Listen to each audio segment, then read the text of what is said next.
Ang Department of Education, Culture and Sports ay nag-issue ng revised alphabet. Dinagdag ang mga letrang C, CH, F, J, L, N, Q, R, V, X at Z. They called it Enriched Alphabet or Pinagyamang Alpabeto.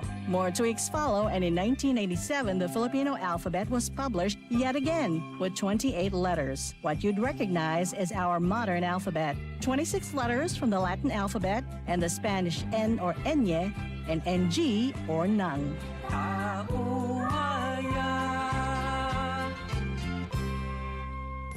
Yan ang Pinoy kultura because our culture is cool.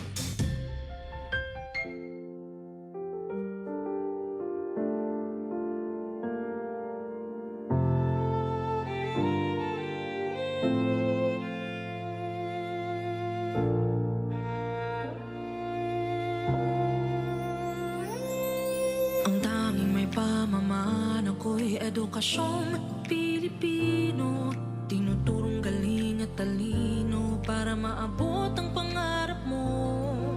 Ang tanging handog ko sa'yo'y edukasyong Pilipino. Diskarteng mula sa puso, mamamangha ang mundo.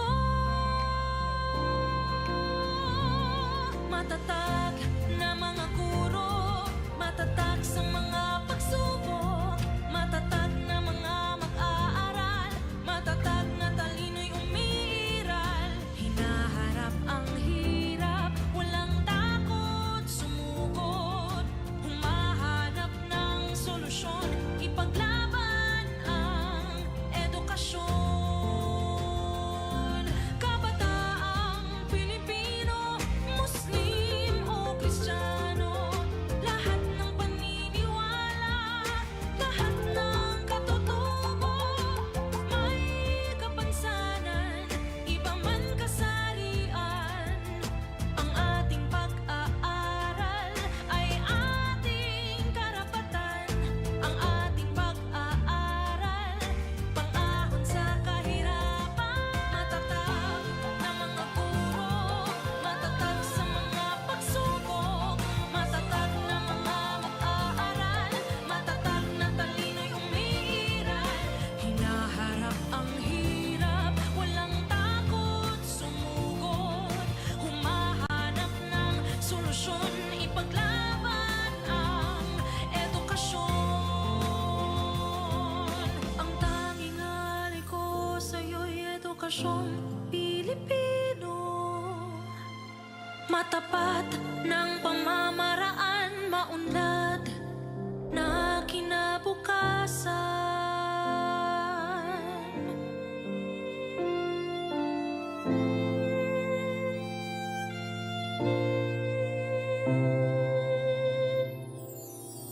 Department of Education, Bansang Makabata, Batang Makabansa.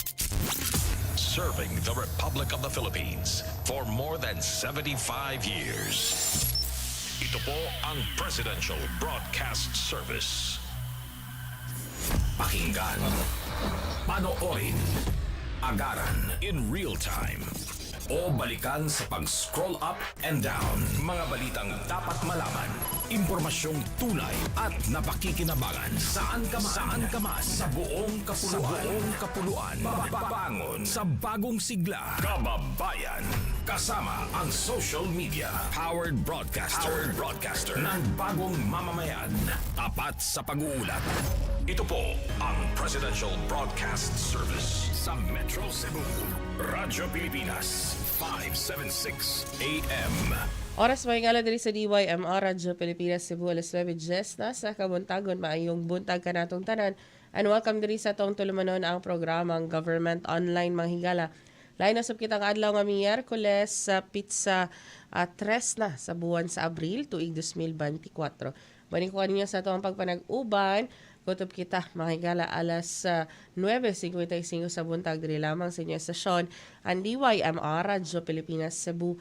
Nakip na ang mga nakatune in usab no sa ato ang Facebook page o sa atong kahimtang ning adlaw usab mga higala nga today mga higala ang kuan mga higala no kaning kuan mahigala ang pagkuan mahigala kaning unang pag-atubang no sa bag-ong PNP chief nato sa ka press conference mahigala dito sa kauluhan kini kalabot usab mahigala sa kalain-lain usab no nga issues mahigala nga ilahang iyang tubag mahigala no so ato ang tan-aw or ato sang i-check mahigala ang PNP nga page mahigala og nag-kuan sila mahigala nag live stream but nakita nato sa preview kang Sir Mike Abe live mahigala no nga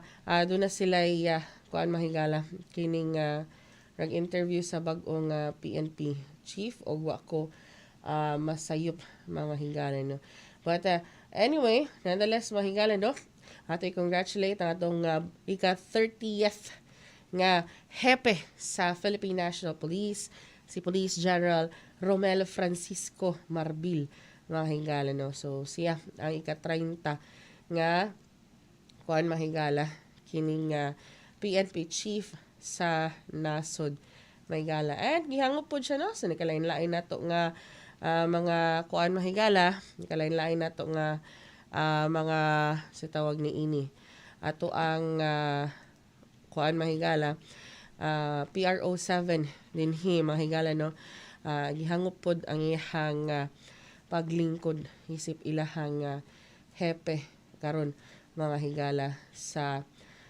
kapulisan no so mo na siya mahigala ang pipila usab sa mga latest nga kalihukan sa atua usab nga kining pag-monitor no sa mga different government agencies mahigala so nilingkod ni siya natong Lunes so sa change of command ceremony and at the same time retirement ceremony sa mi kanaog na siyang pasto no manisab ni retiro sa active service si Police General kuan mahigala Benjamin Acorda mahigala so mo na siya mahigala ang pipila sa mga kuan mahigala development sa tuwa usab nga kapulisan mga higala no and another kuan mahigala kaning update aron ta sa to ang heat index nga monitoring no so again no sa kunang ka-report pod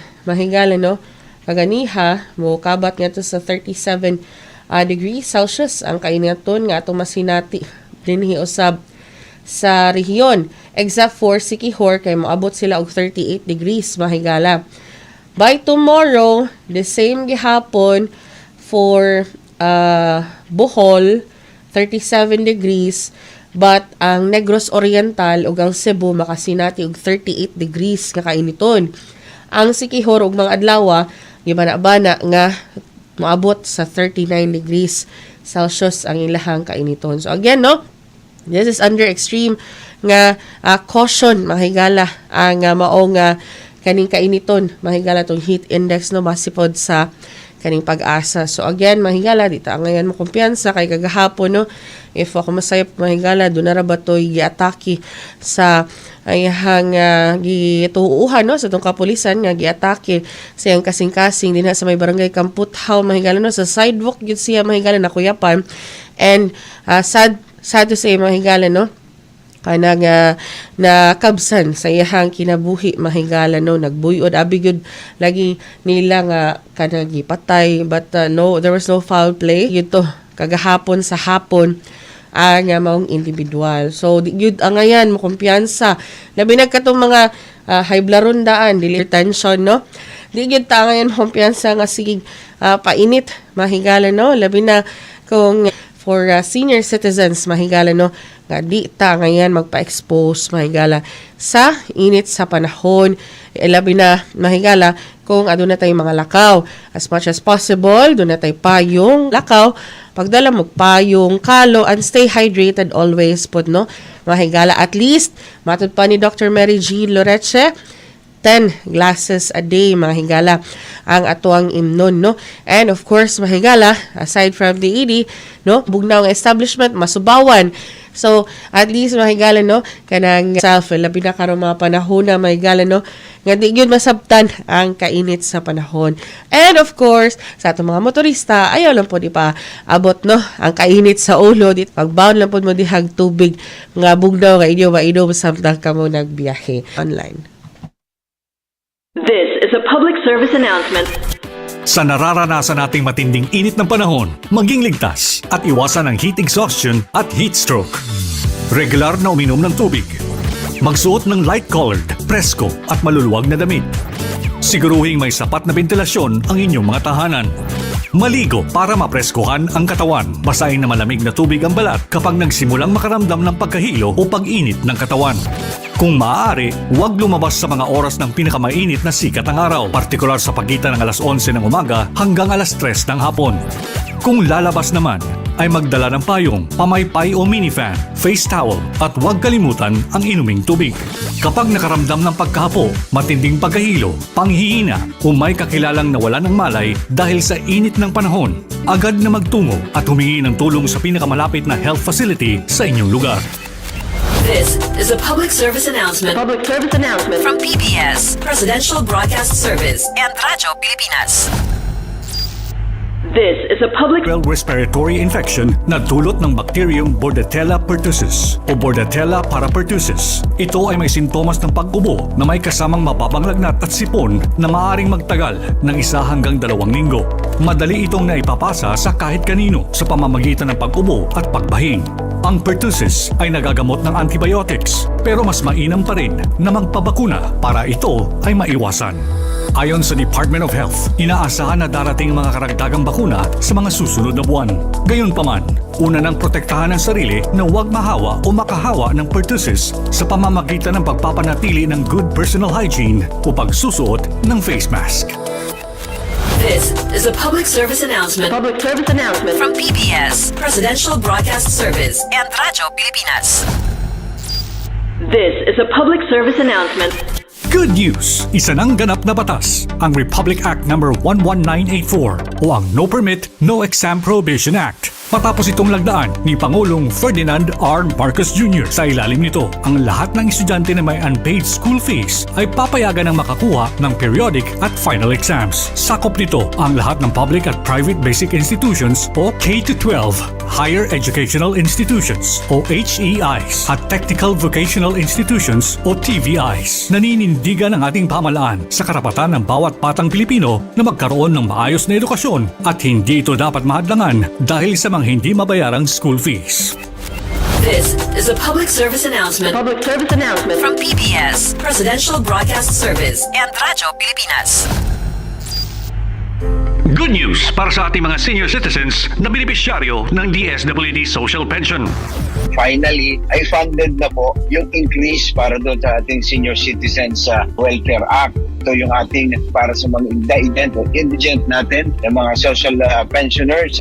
Ito ang ibinalita ni DSWD spokesperson Asek Romel Lopez kung saan 4 million indigent pensioners ang entitled dito.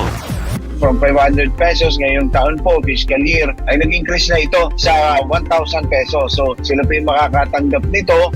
Semestral po ito, 2 bigayan po ito sa loob ng 1 taon. So makatatanggap po sila ng 6,000 piso sa unang SEM and then another 6,000 doon sa pangalawang SEM. Para sa iba pang mga balita at impormasyon, manatiling nakatutok. Tapat sa pag-uulat, Radyo Pilipinas. Bagong Pilipinas para sa bawat Pilipino. Bagong Pilipinas is a master plan for genuine development, the benefits of all our people. It is a call for transformation. The transformation of our idea of being a Filipino and the transformation of our economy, of governance, of society. Hindi puro salita, pamahalaan ay magsisilbing halimbawa. Sa Bagong Pilipinas, ang pagbabago ay nagsisimula sa pamahalaan. Pagsiserbisyo sa publiko, tapat, mapagkakatiwalaan at dekalidad. Huwag nating pahirapan ang taong bayan. Bagkus, suklian ang kanilang tiwala ng magalang na panunungkulan. Sa nagkakaisang gobyerno at mamamayan, malinaw ang payapa at maunlad na bukas. Sa Bagong Pilipinas, may pag-asa ang lahat. Ang pag-asa ng bayan ay nasa ating lahat. Isang mensahe mula sa Presidential Broadcast Service at Radyo Pilipinas. Kini ang Government Online. Kauban si Carmel Matus. Radyo Pilipinas, Cebu. Alas 9:23 na, balik na din sa itong pagpanag-uban sa programang Government Online. Mahigala ko inyo na matikdan pinantakadlaw si Gamas, mahigala no, while mag-program. At alam po ng kuan mahigala, protection, no? Nga di ta makatakod and at the same time mga higala. Ang ato apong kuan no, protection na po sa itong kaugalingo, no? Og in case na mga allergens or unsa mahigala, at least protected, no? Ang ato usab nga panglawas mahigala kay murag usa ka semana na gini ka pinakuang ubog sipon mga higala and kanang usahay no kanang makaduda kay usahay mo ano may panglasa usahay atong gikaon mo to ni kaon na tag biscuit ganiha nga chocolate aron to test kung napatay kung taste test may gala di ta maka-conclude og di ta mapraning og hunahuna nga nung way panglasa atong gikaon may gala no. But mo na, among gingon, no, again, no, kamo na lang po ang mag-take of precaution, mahigala, aron sa, kung ano mahigala, inyo hapong safety. And speaking of, nga linog sa Taiwan, mahigala, hinungdan, nga nag-isa og usa ka tsunami warning ang atong FIVO likas o pagsaka nga tuusab sa kaning taas nga mga lugar ang mga residente nga nasa coastal areas sa Batanes group of islands. So kuani siya mahigala between 8:33 AM to 10:33 AM mahingala nga kuan mahingala no, and ayo pud mo pagpanik no, mura ba gyud ni basta naay hinani nga tsunami warning no. Ang tendency sa mga tao la kandaripas og inog dito sa Negros Oriental way back in 2012 no. So ato keep yourself kanang alert kuan mahigala maneuver sa ilang sakyanan. So ato please stay alert and mawa na to kung kita padayon pabilin nga alerto sa pilan to ka minutes ago mahigala no. Ang kuan mahigala nalutsan o kinimatod pa ni Senador Risa Ontiveros mahigala sa iyahang paghatod warrant of arrest mga higala. Dunay document nga gi-share si Senador Risa Ontiveros 11th Judicial Region ang Branch 12 nga Family Court sa Davao City mo in relation mahigala sa criminal case nga gipasaka batok kaniya for so mo ni siya ang mahigala og mga kuano panghitabo karong buntaga mga higala no nga earthquake mga higala. So I believe southeast of Hualien. So makita pod sa mga hulagway gikan sa nagkalain-lain nga kaning no nga footage nga na mahigala no sa mga motorista. Dunay uban nag-urong, dunay uban nga nagpada sa kuan ni siya mahigala sa kaning news sa pag kuan mahigala kining usa ka building ang and other areas pa ang kuan mahigala. So far no during usab nitong 2013 nga magnitude 7.2 naibong ko nga nung niuyog man ang ako ang katulgan no nga katri mahigala may nalanggani ang katong ako ang mug no nga giimnan og kape the previous na sil no nga diin do na to yung mga nakalas at that time kana karong pasil din ha at bang sa Nicolas nga church di ba na playground din ha di ba na dati ang pasil nga fish market. So diha pod to ang mga dito sa Bohol. So nakita yun na mo ang damages mahigala tungod sa nahitabo nga kusog galinog mahigala. And we have been warned mahigala by FIVOLX no katong kapapila pod ka mga higayon nga moanhi dinhi si Director Solidum mahigala no pag-explain nga matud pa posible ang the big one sa Cebu na sunod mo hitabo kay nahuman naman ang sa Bohol nilihok na po ng sa Negros Oriental mahigala and posible ang dunay big one po dinhi sa Cebu wa tamang hadlok wa pod ta moingon nga kanang unverified na kay mo na ang ihatag nga scenario sa atong FIVOLs way back pa katong after sa Bohol nga earthquake mahigala. So hinungdan nga doon nagyapon tayo padayon nga earthquake drill, no? Mahigala sa atong tagsa-tagsa ka mga lugar, no? So di yun nato na kuan mahigala kanang atong ipadapli na wara na earthquake for you to remember, but rather ang imong muscle memory mahigala mahigala ang gihimong practice sa ato usab nga mga DRRMs din hiusab sa ato ang kuan mahigala kalain lang dapit din hiusab sa nasud. So kada mahigala, no? It's up to you mahigala kung mo kuan mo, no, our response mahigala na unsaon nato unsay angay buhaton kung mahitabo to ang community mahigala so they can be disaster resilient. Gawas pa sa pag-prepare sa mga go bag ug uban pa mahigala. So muna karon ang mga latest nga mga panghitabo karong buntaga diri sa to ang pagpanag-uban sa government online. Ato lang pud nang kuan mahigala kanang gipasulod nga mga updates kay mga dagko pod nga mga updates ni karon ang ato ang na kuan mahigala na sinati. Anyway, mahigala, no? Atong kuano niya mahigala hatagan usab og lain pang updates, no, mainit. Apan sa dipa, sa palawang serial, sa second set sa pahinumdum, mabalik ang inyong programa. This is a public service announcement. Isang paalala mula sa National Telecommunications Commission, National Capital Region o NTC-NCR. Ang kanilang Oplan Contra Text Scams. Oplan Contra Text Scams. Binabalaan ng publiko na sakaling kayo ay makatanggap ng kakaibang text messages sa mga di kilalang numero o di kaya ay mga text messages na may kahina-hinalang mga link. See website ntc.gov.ph o kaya ay sumulat sa kanilang email na contratextcam@gmail.com. Sa mga panahong ito, huwag padaya, maging wais na magla. Makibahagi sa Oplan Contra Text Scam. This is a public service announcement. Public service announcement from PBS, Presidential Broadcast Service, and Radyo Pilipinas. Ngayong panahon ng El Niño, narito ang ilan sa maaari nating gawin para makapagtipid ng tubig. Laging siguruhing sarado at walang tulo ang mga gripo kapag hindi ginagamit. I-check ang mga tubo kung may tagas at ipaayos agad kung mayroon. Imbes na mag-shower, gumamit ng balde at tabo sa pagligo. Gumamit rin ng baso pag nagsisipilyo. Gumamit ng plangganang may sapat na tubig kapag naguhugas ng mga kaldero, plato at iba pang pinagkainan para maiwasan ang tuloy-tuloy na pagdaloy ng tubig sa gripo. Ipunin ang used water at ito ang gamiting pang-flush sa toilet. I-report agad ang mga makikitang illegal water connections, gayon din ang mga unauthorized na pag-iigib sa mga fire hydrants. Ito ay mga simpleng paraan lamang, ngunit sa ating kooperasyon ay malaking bagay ito upang masigurong sapat ang ating water supply sa lahat ng panahon. Isang paalala mula sa Presidential Broadcast Service at Radyo Pilipinas. While women's labor force participation rate is close to 50%, this rate is still lower than that of men.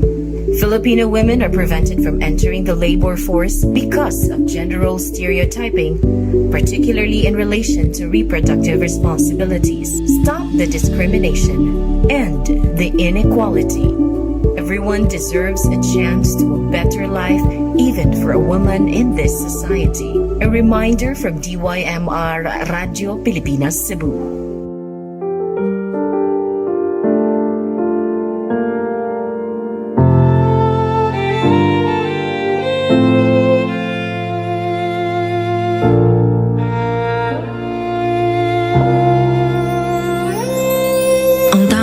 Pamaman ako'y edukasyong Pilipino, tinuturong galing at talino para maabot ang pangarap mo. Ang tanging handog ko sa'yo'y edukasyong Pilipino, diskarteng mula sa puso, mamamangha ang mundo. Matatag na mga guro, matatag sa mga pagsubok, matatag na mga mag-aaral, matatag na talino'y umiiral. Hinaharap ang hirap, walang takot.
nasyong Pilipino, matapat ng pamamaraan, maunlad na kinabukasan.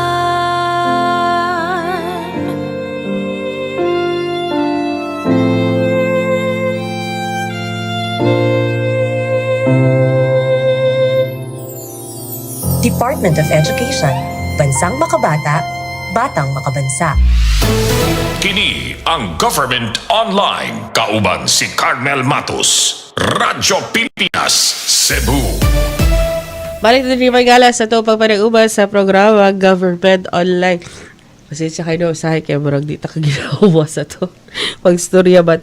Anyway, padayon nga punta sa ito ang pagpanibya, mga higala, no? Diin na kagahapon, mga alas kuan mahigala sa programang Hisgutanan sa Kahanginan, diin kita mo'y temporaryong naglingkod mahigala atong papaminaw ang press conference, no? Kauban sa atong mga opisyales sa Kapitolyo, pinanguluhan ni Cebu Governor Gwendolyn Garcia. And ato lang tong ikat kay wala man tay oras mahigala, no, nga nahibilin. But ang isa ka issue nga ilang gituki mahigala kagahapon was again the BRT project mahigala nga naka-apektar, no, mahigala sa kining kuan mahigala matud pa nga view din sa kaning Kapitolyo mga higala. So again, no, dunay dugang nga kaning impormasyon ang ato usab nga gobernador ug iyang legal team kalabot ni ini. So ato'y papaminaw mga higala ang tipik sa gi-discuss kagahapon during sa press conference mahigala. Kalabot ni ining sa kuan mahigala. Sani kaning kuan mahigala BRT nga diin ni issue og pamahayag si Gobernador Gwendolyn Garcia nga ang iyang gipahunong og patrabaho dili ang BRT project mismo, but rather ang stoppage order was for the construction of the bus stations, mga higala. Sa itong paminawon, mga higala, ang gobernadora ug yun man ang legal team sa pagpasabot, kalabot ni ining maong issue. Capitol compound, which is about 4.2 hectares, and then the entire Osmeña Boulevard, All the way to Puente Osmeña, which is about 2+ hectares. These are all titled under the province of Cebu. Take note that some roads now being used around Puente Osmeña and even roads that are leading to B. Rodriguez are not road lots. But these are now being used as roads. And we continue to allow it out of the goodwill of our hearts. Now, this TCT 8912 road lot 20-A for a total of 13,106 square meters. And T22022 lot 524-J total of 5,304 square meters. These are annotated in our title as road lots.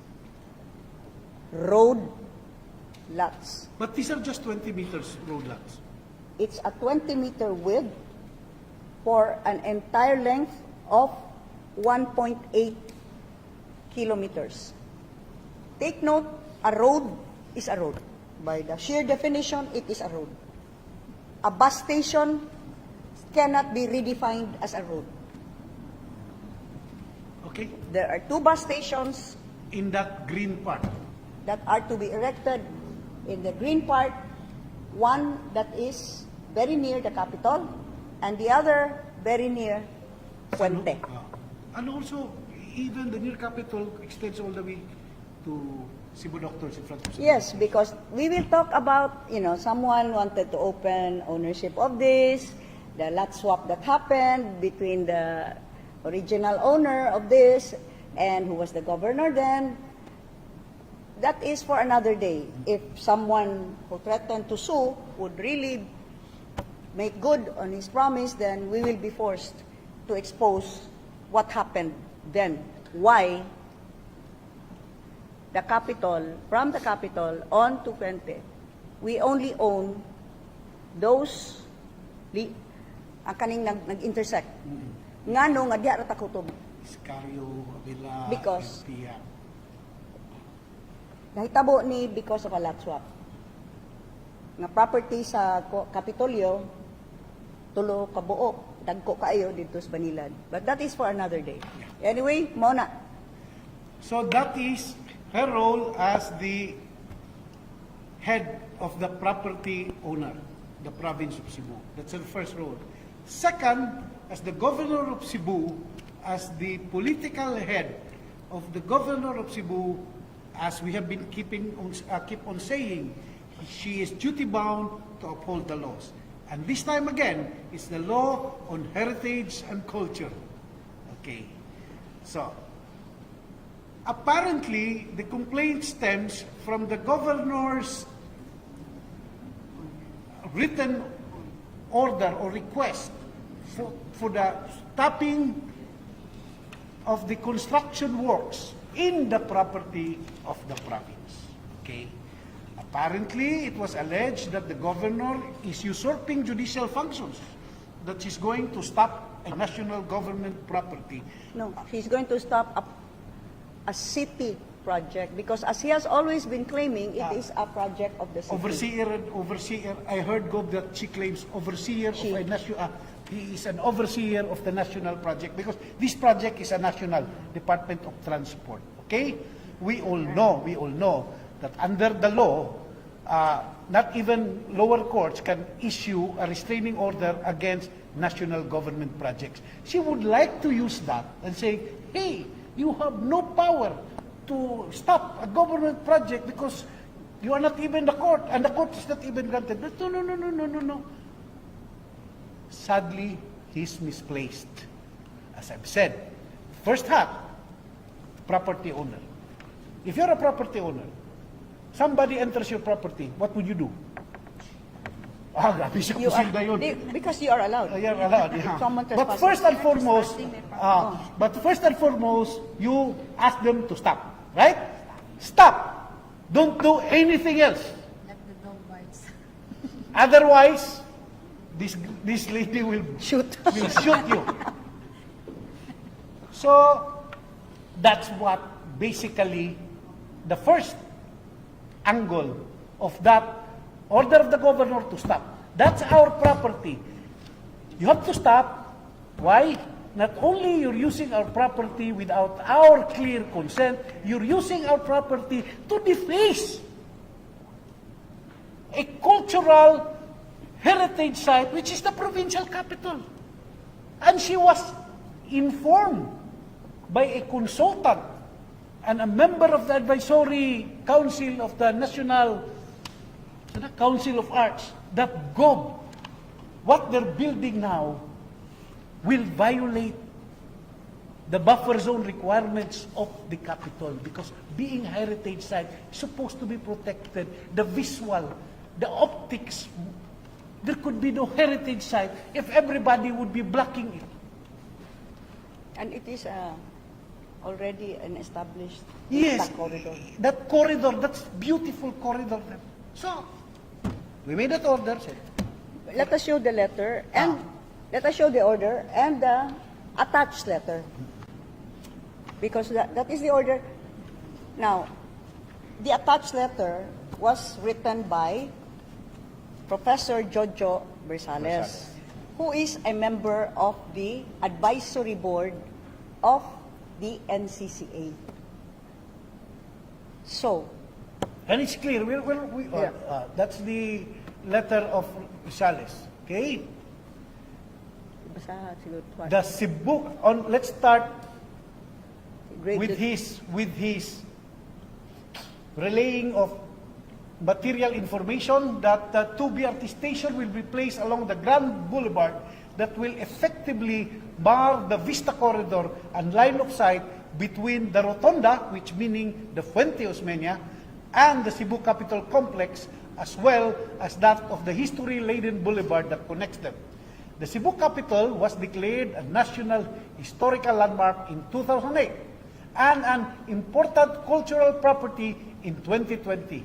Under Republic Act 11961, the Cultural Mapping and Heritage Education Act of 2022, the Capitol is protected as a Grade 1 level heritage property, while the Fuente Osmeña Rotonda is presumed to be an important cultural property by virtue of Republic Act 10066, the National Heritage Act of 2009. As Grade 1 level property, the Cebu Capitol enjoys highest priority of protection as stipulated in Section 7E of the said law, to wit, government projects that may potentially affect the integrity of any Grade 1 or Grade 2 level cultural property must consult with the National Commission for Cultural Arts at the planning stages. The design and height of these bus stations, now rising gradually, are not just inappropriate to the historicity of the Grand Boulevard and the two heritage structures, meaning the Fuente O and the Provincial Capitol Complex. When completed, they will also stand as sore thumbs, disrespectfully blocking the view or vista of this important and significant heritage zone created in the 1930s.